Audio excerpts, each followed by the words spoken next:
só Ele mostrou, com seu sangue derramado na cruz, com seu sangue derramado na cruz.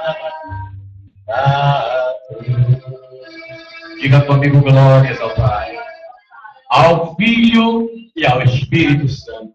Vamos saudar o nosso Senhor com uma forte salva de palmas para o bom Jesus glorificado. Glória a Deus. Israel, que nação é essa? Como que surgiu esse nome? A Bíblia revela que teve um momento que o patriarca Jacó exigiu de Deus uma bênção.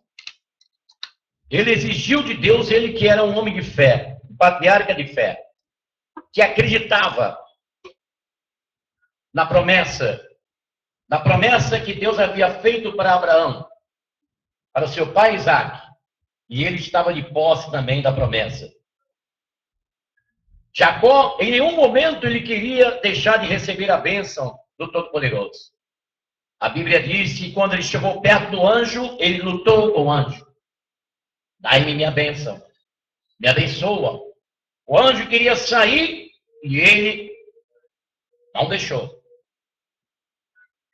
O anjo, eu quero sair, eu quero voltar, eu quero sair daqui. Eu não te largarei. Eu não te largarei enquanto tu não me abençoares. E aí o anjo chegou para Jacó e disse assim: Jacó, Deus falando através do anjo, Teofania. Jacó, por quanto tu lutastes com Deus, o teu nome não será mais Jacó, mas sim Israel, que quer dizer aquele que luta com Deus. Então, note bem, a partir deste momento, Jacó recebeu o nome de Israel. A palavra Israel quer dizer aquele que luta com Deus. Diga comigo, Israel quer dizer aquele que luta com Deus. Nós somos o povo de Deus, a igreja de Jesus, poderíamos ser considerados como Israel. Somos um povo que luta com Deus para as conquistas, para as bênçãos e para as vitórias. E isso foi a trajetória da nação de Israel. Nós vamos ver na Bíblia Sagrada, quando Deus chamou no capítulo 12 de Gênesis, Deus chamou Abraão. Abraão, sai da tua terra e da tua parentela e vai para uma terra que eu te mostrarei. Farei de ti uma grande nação, e em ti serão benditas todas as nações da terra. Deus chamou de uma nação politeísta, de uma nação pagã, de um povo rebelde. Deus chamou Abraão, e Abraão atendeu o chamado de Deus. Por que Deus queria trazer uma nação para Israel? Uma nação de Israel, um povo. Por quê? Porque Deus tinha um plano. O plano de Deus era trazer o seu filho ao mundo.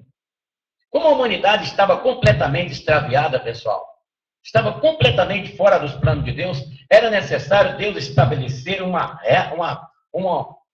elaborar um plano, uma família, uma sociedade, uma nação. E foi isso que Deus fez através de Abraão. Abraão creu na palavra.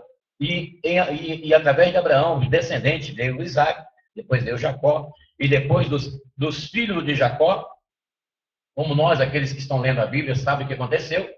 Eles foram parar no Egito. Passaram 400 anos no Egito, um sofrimento atroz. Satanás, ele tentou destruir a nação de Israel desde o começo. Você pode ver que lá no Egito, o faraó foi usado para poder exterminar as crianças. Moisés foi poupado no rio Nilo. Você lê isso no livro de Êxodo.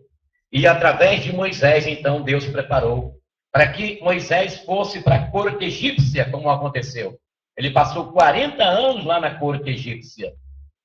E, através de Moisés, Deus, então, elaborou o plano de libertar o povo de Israel do Egito. Depois ele passou mais 40 anos no deserto, falando com Deus, se preparando. Depois Deus o mandou até lá. Israel saiu, aquela nação sofrida, que foi um sofrimento tremendo que eles tiveram no Egito. Eles saíram com mão forte de Deus, como nós conhecemos na história do livro de Êxodo. Abriu o mar vermelho, Israel passou, foi para o outro lado. Deus tinha uma promessa. A promessa de uma terra santa. A terra de Canaã. a Terra Santa. Mas antes de eles conquistarem a terra, eles tiveram sofrimento no deserto. Eles passaram o dízimo de 400 anos no Egito, eles passaram o dízimo no deserto, 40 anos. Lá, no deserto, a Bíblia revela que Deus dava o alimento, o maná do céu, para eles se alimentarem. Por que Deus dava o maná? Por que Deus se manifestava para Israel ali, através de Moisés, através do sacerdote Arão? Por quê? Porque Deus queria ser amigo dessa nação. Deus queria estar presente na nação de Israel o tempo inteiro. E você vai ver na continuação do livro de Josué que finalmente eles conquistaram a terra prometida. A terra de Canaã. A terra que Deus havia prometido, eles conquistaram. Eles entraram ali em Jericó, como você vê no capítulo 6 de Josué. Eles entraram ali e foi uma luta. E você, no decorrer dos livros de Juízes, você vai ver as batalhas que Israel enfrentou, as perseguições por parte dos medianitas, dos filisteus. Foi uma batalha terrível, pessoal. Os amalequitas, os jebuseus, os cananeus, os heteus, os sírios, eles estavam sempre em guerra. O diabo não queria aquela nação de jeito nenhum. Satanás sabia que Deus, o Jeová Todo-Poderoso, tinha um plano através da nação que era trazer o Messias. E Deus deixou bem claro isso para Israel, mesmo de meio das tristezas, né? mesmo depois das tristezas, das coisas que estavam acontecendo. Mas Deus, ele manifestava para o povo através do ministério de profetas. Através dos ministérios de profetas, Deus falava com o povo, orientava os anciões, chefes da tribo. Porque é interessante notar que a nação de Israel era formada por 12 tribos. Essas 12 tribos constituíam originalmente os 12 filhos de Jacó, cujo nome foi trocado pelo anjo para Israel. É muito bom vocês memorizarem isso aí, porque isso aí é um fundamento escatológico histórico de Israel dentro da Escritura Sagrada. Isso você não pode deixar de vincular os fatos que nós estamos colocando aqui para vocês. É muito bom vocês guardarem na mente. A nação de Israel, isso é um fator importante para vocês guardarem. Como que foi formada a nação de Israel? Quando se fala do Brasil, por exemplo, a formação do nosso povo brasileiro, qual foi a origem? A origem do povo brasileiro foi de 3 miscigenações, ou seja, de 3 raças. Os brancos, portugueses, os índios, né?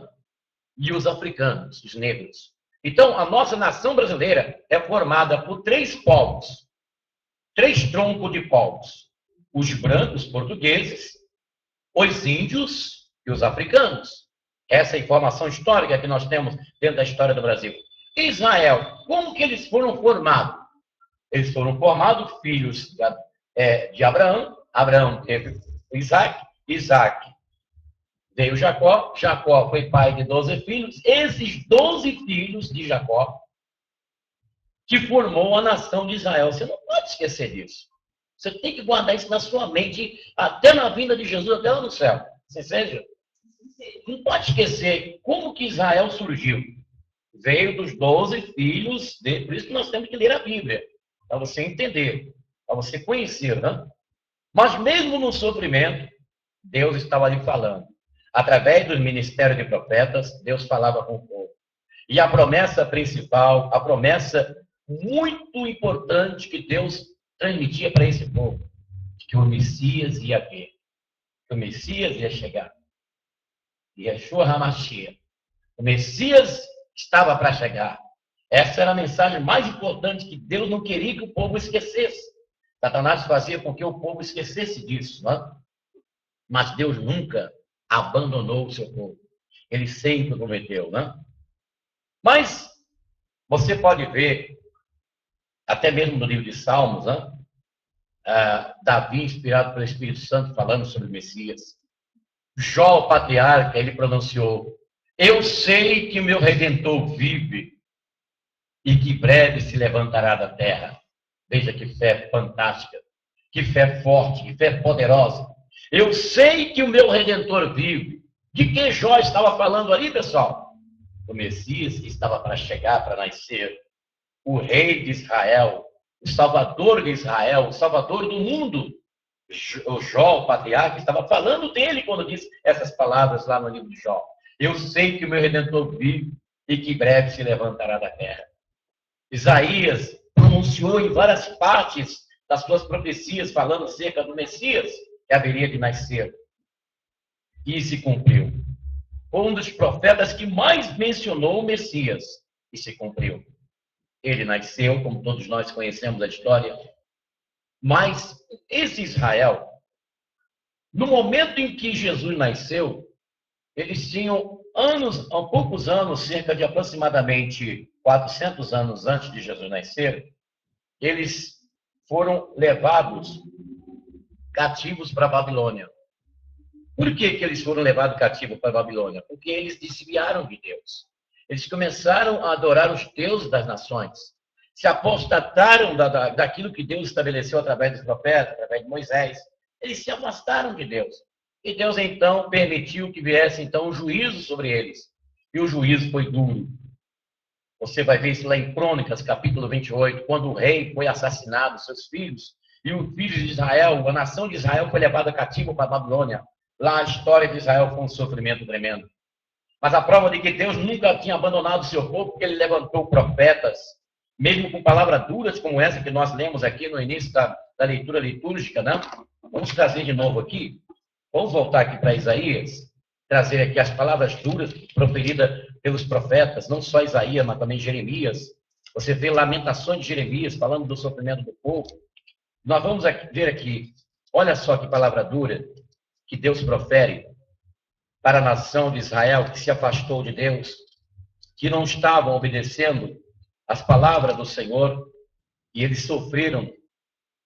Por isso o furor do Senhor se inflama contra o seu povo. Apodera-se dele o castigo nos montes tremem. Seus cadáveres, como carniças, jazem nas ruas. Entretanto, suas cóleras não se aplacou, e sua mão está prestes a precipitar-se. A história dramática que aconteceu com Israel, né? Eles sofreram muito. Mas Deus o libertou, trouxe-o através de Neemias, de Zorobabel, através de Esdras. Deus trouxe novamente Israel usando o rei dos Medas e Persas, o rei, se fala a memória, chamado Ciro. Este rei foi usado por Deus para poder restaurar a nação de Israel à sua terra. Eles foram restituídos à sua terra novamente. Eles voltaram para lá. Mas eles permaneceram indiferentes com Deus. No momento em que nosso Senhor nasceu, Israel estava com seu coração afastado de Deus. Tanto é que eles não aceitaram o Messias. Eles recusaram o Messias. Jesus chegou até a chorar. Teve um momento que o nosso Senhor chegou e disse: ó Jerusalém, Jerusalém, quantas vezes eu quis agasalhar vocês, dar o meu carinho e meu amor, assim como uma galinha agasalha os seus pintinhos, e vós não quiseste. Mas vós chorareis por rejeitardes a minha palavra. E nós vamos observar na história de 2000 anos para cá, o sofrimento de Israel. Israel foi pisado pelos gentios, pelos pagãos, cruzadas, países e mais países entraram em Israel. Até hoje nós temos lá construída a mesquita muçulmana, a mesquita de Omar, exatamente no lugar aonde havia sido construído o templo de adoração, o templo de Jerusalém, o templo de Salomão. E eles construíram esta mesquita de Omar, e segundo se tem notícia de que existe um projeto para a reconstrução do templo de Salomão em Israel. E exatamente ali onde está a mesquita, isso vai causar um conflito muito grande, né? Uma das mais importantes mesquitas muçulmanas do mundo é exatamente essa que está lá no Monte Moriá, em Jerusalém, em Israel. Jerusalém, em Israel, né? É a capital de Israel, Jerusalém. Israel sofreu no decorrer desses anos todos, e eles ficaram como praticamente sem pátria. Eles foram invadidos. No ano 70, o imperador Tito de Roma invadiu Jerusalém, destruindo o templo que estava construído. O templo que fora reconstruído, porque o templo de Salomão foi destruído na invasão, 500 anos antes de Cristo, por Nabucodonosor, do primeiro império mundial. O ouro, a prata do tesouro da casa de Salomão foi tudo levado para Ur dos Caldeus, que geograficamente hoje é o Iraque. Israel foi humilhado. E aí, antes de Jesus nascer, esse templo foi reconstruído. Mas depois que nosso Senhor ascendeu aos céus, no ano 70 da nossa era, o imperador Tito invadiu Jerusalém, matou muitos judeus, destruiu um templo, lugar sagrado do povo de Deus adorar o Senhor. E daí por diante Israel passou a sofrer. Ano 200, sofrimento. 300, 400, 500, sofrimento de Israel. O povo se espalhou. E houve um fenômeno chamado diáspora. A palavra no grego que quer dizer dispersão. Os judeus se dispersaram para o mundo. E foram se espalhando para o mundo inteiro. Somente depois de tanto sofrimento, agora em 1948, depois da Segunda Guerra Mundial, a Organização das Nações Unidas, a ONU, em assembleia, aprovou o Estado de Israel. 1948, Israel foi aprovada como nação. Até então, não era reconhecida. Só tem um porém, os palestinos e algumas nações árabes não aceitam essa autonomia. Alguns países ali da próxima a Israel não aceitam Israel como nação. E nós sabemos, por causa desse afastamento de Israel de Deus, claro que neste momento, nesse instante em que Israel se afastou de Deus, a Bíblia revela para nós que nós que não somos judeus, fomos enxertados a graça, a salvação de Deus através de Jesus Cristo. Mas ainda existem coisas horríveis para acontecer com Israel. A Bíblia fala da grande batalha da Armagedon, que vai acontecer nas planícies de Israel. Essa batalha de Armagedon, segundo as Escrituras, nos informa que vai ser o ataque das nações comandada pelo Anticristo, como está escrito lá no 12:14 de Zacarias. Israel vai sofrer horrores. Período que a Bíblia chama da grande tribulação. Mas, quando você lê o livro do Apocalipse, você vai ver que esta nação, chamada Israel, ela ainda será salva. Porque existe promessa de Deus para essa nação. Sabe o que Deus diz?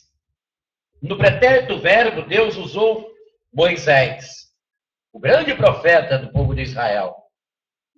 O maior profeta da nação dos judeus é Moisés. Ele disse assim: de cauda eu te porei como cabeça das nações. Você sabia que Jesus Cristo, no milênio, quando ele reinar aqui nesta terra, vai ser através de Israel?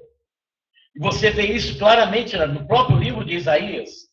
No próprio livro de Isaías, onde nós vemos os horrores de sofrimento da nação de Israel, nós vemos também a glória de Israel. Nós vemos também as promessas de Deus falando do milênio, quando a glória do Senhor vai se manifestar em toda a terra através de Israel. No dia 4 agora de setembro, Israel comemorou 5.774 anos. Ele chama de Rosh Hashanah. Rosh Hashanah é o nome do ano novo, né? O ano novo do judeu. Exatamente no dia 4, na noite do dia 4 de setembro, eles comemoraram 5.774 anos. O atual ministro de Israel chama-se Benjamin Netanyahu. Benjamin. Interessante que a geografia de Israel, ela tem planícies, tem montanhas, tem relevos, climas diferentes, né? De um lado, deserto, do lado sul de Israel, deserto. E do lado norte tem neve. Você sabia que a nação de Israel é um dos maiores produtores de frutos do mundo? A irrigação para poder as plantas nascerem em Israel é uma das melhores do mundo. Teve um senador lá em Brasília, que ele fez um projeto lá na Bahia, né? Esse senador é até o senador Crivella, da Universal, ele é senador da República. E ele foi elogiado pelos outros políticos, outros senadores lá no Senado Federal em Brasília, porque ele trouxe a tecnologia de Israel para poder irrigar lá o projeto Canaã, na Bahia. O projeto Canaã, de plantação, no lugar onde não nascia nada. E ele trouxe a irrigação, a tecnologia de Israel, nesse local, no estado da Bahia, e o Marcelo Crivella, o senador da Igreja Universal, foi elogiado lá no Senado Federal por ele ter trazido essa tecnologia. Eu achei bonito essa iniciativa do senador, Sua Excelência, Marcelo Crivella, porque serve também de exemplo, porque nós temos muitos lugares no Brasil que precisam desse tipo de irrigação, e quem sabe, né? Este exemplo pode ser tomado por outros políticos para poder minimizar, já que a política da nossa presidente da República, Dilma Rousseff, é de eliminar a fome, como também foi do antecessor dela, o Luiz Inácio Lula da Silva, em erradicar a fome no Brasil. Então, tomara que os políticos tomem de exemplo o exemplo desse senador e coloquem nos lugares onde não tem condições essa irrigação, porque é a melhor do mundo. Israel é tudo de bom. E sabe qual é um dos maiores exércitos do mundo? Israel. Deus tem promessas com este povo, pessoal. Deus tem promessa com este povo. Através de Israel, Jesus Cristo vai reinar sobre este planeta. Isso está na Bíblia. Promessa de Deus. Israel é uma nação que nós temos que amar. A Bíblia manda nós, povo de Deus, rezar pela paz de Israel. Então, você não pode ser uma pessoa antissemita. Você não pode ser uma pessoa antipática ao judeu. Se seu patrão é judeu, se você conhece algum judia, cumprimente-o. Dê bom dia, boa tarde, dê boa noite. Cumprimente, não odeie Israel. Porque a Bíblia diz assim, a promessa de Deus, aqueles que abençoar, Deus disse para Abraão, aquele que te abençoar para a sua descendência, eu vou abençoar. Aqueles que amaldiçoar a tua descendência, Abraão, eu vou amaldiçoar. Então, se você abençoar um judeu, se você estiver de bem com o judeu, você conta com a promessa de bênção de Deus na sua vida. Deus nos abençoe. Vamos amar esse povo. No momento, eles estão afastados de Deus. Mas no tempo do fim, Israel vai ser exaltado como cabeça das nações. Se eu estivesse num país do Oriente Médio, se eu estivesse no Egito, lá no Irã, num país do mundo árabe, eu não poderia estar falando esta homilia agora. Eu correria muito risco de vida. Mas aqui no Brasil, onde nós temos a liberdade religiosa, onde nós temos inclusive a liberdade dos muçulmanos, a liberdade dos judeus fazerem seus cultos, nós temos também a liberdade de dizer que temos que amar Israel, porque é uma nação que Deus escolheu para trazer o Salvador do mundo. Deus nos abençoe. Próxima quarta-feira, nós vamos falar sobre homossexualismo. Por que o homossexualismo está crescendo tanto nos nossos dias? Por que se está se falando muito? Porque essas passeatas que acontecem aqui em São Paulo, na Avenida Paulista, em Nova York, por redor do mundo inteiro, está acontecendo passeatas gay e reivindicando os direitos. Por que cresce o número de lésbicas e de homossexuais? Afinal de contas, o que é o homossexualismo? Quarta-feira você não pode perder. Podemos discriminar os homossexuais e as lésbicas? O que é homofobia? E a lei que está em Brasília, que vai criminalizar aqueles que se opõem que vai de contra o homossexual, em qualquer aspecto. Essa lei que está lá em Brasília para ser aprovada, que inclusive criminaliza até aqueles que vão de contra os homossexuais e as lésbicas. Nós vamos falar sobre essa lei. Homossexualismo. O que diz a sociedade? O que diz os ativistas gays? O que diz a sociedade, o país? O que diz os médicos? O que diz Deus na sua palavra? Próxima quarta-feira. Homossexualismo. Precisamos conhecer melhor o que é isso, para saber lidar com as pessoas que são homossexuais. Tá bem, pessoal?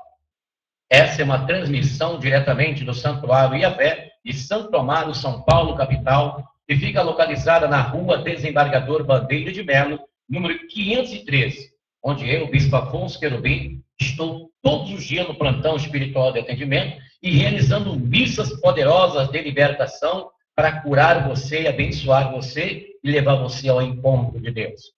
Se você quiser ter um contato conosco via internet, é só você mandar o seu e-mail para missãoiavé@gmail.com.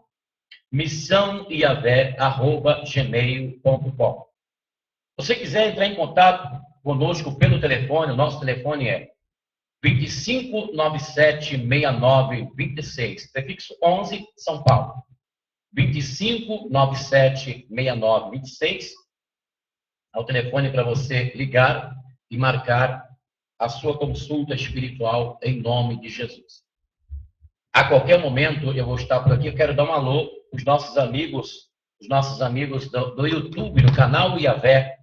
Nós estamos lá no canal Yahvé no YouTube. Nós temos muitas mensagens de Deus para você ouvir e meditar na palavra de Deus. O nosso site na internet, www.missãoiavé.com.br, tá bem? Em nome de Jesus, nosso Senhor, www.missãoiavé.com.br. Nosso site que ainda está em construção, você não deve ficar assim, ainda está em construção, porque tudo tem que pagar, né, meus amigos? Até um site, né? Porque saber fazer um site eu sei, eu aprendi, fiz web design, só que o site para ficar beleza, ficar do jeito como nós queremos, tem que ser um profissional habilitado, um webmaster para poder fazer o site do jeito como nós queremos. Ainda não é um site sofisticado do qual nós gostaríamos que fosse, com bastante ícones, porque tudo isso aí tem que pagar. Mas brevemente nós teremos um site mais para satisfazer os nossos internautas, os nossos amigos que estão sempre em contato conosco, no nosso site aí, nosso site humilde, simples. Mas um dia, quem sabe, nós vamos ter aí, em nome de Jesus, um site com ícones até para o Vaticano, até para a Terra Santa, até para essa nação maravilhosa chamada Israel, né? Porque o meu sonho é esse, porque isso não é difícil, né? Mas brevemente nós vamos ter aí um link no nosso site, diretamente para a capital de Israel, que é Jerusalém, a terra de nosso Senhor Jesus Cristo. A qualquer momento eu vou estar por aqui, trazendo para você a palavra de Deus. Que o Senhor te abençoe e te guarde, que o Senhor faça resplandecer o seu rosto sobre ti e tenha misericórdia de ti. O Senhor sobre ti, levante o seu rosto e te dê a paz. Vamos prosseguir por aqui, pela Justice TV, né, que está aí fazendo essa transmissão nossa. Quero agradecer aos nossos amigos da Justice TV. Fique de pé, pessoal, em nome de Jesus.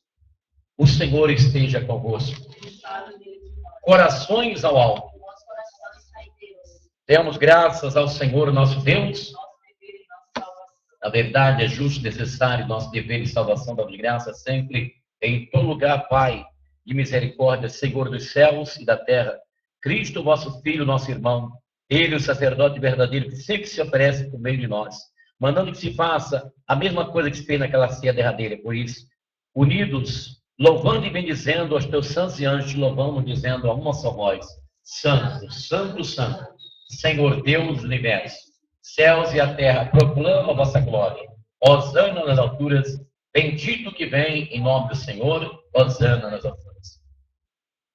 Na verdade, vós sois santo e fonte de toda a santidade, santificai, Senhor, as oferendas, para que se torne para nós o corpo, o sangue do Senhor. Diga comigo: santificai, Senhor, nossa oferenda. A noite foi entregue, abraçando livremente a paixão. Ele tomou o pão, deu graça e deu aos seus discípulos, dizendo: tomai todos e comei, isto é meu corpo, que é partido por vós. Semelhantemente, também no fim da ceia, tomou o cálice, deu graça e deu aos seus discípulos, dizendo: tomai todos e bebei. Este é o cálice do meu sangue, o sangue da nova e eterna aliança, que será derramado por vós e por todos, para a remissão dos pecados. Fazer isto em memória de mim. Eis o mistério da fé comigo, Salvador do mundo, salvai-nos, vós que nos libertastes pela cruz e ressurreição. Recordando, ó Pai,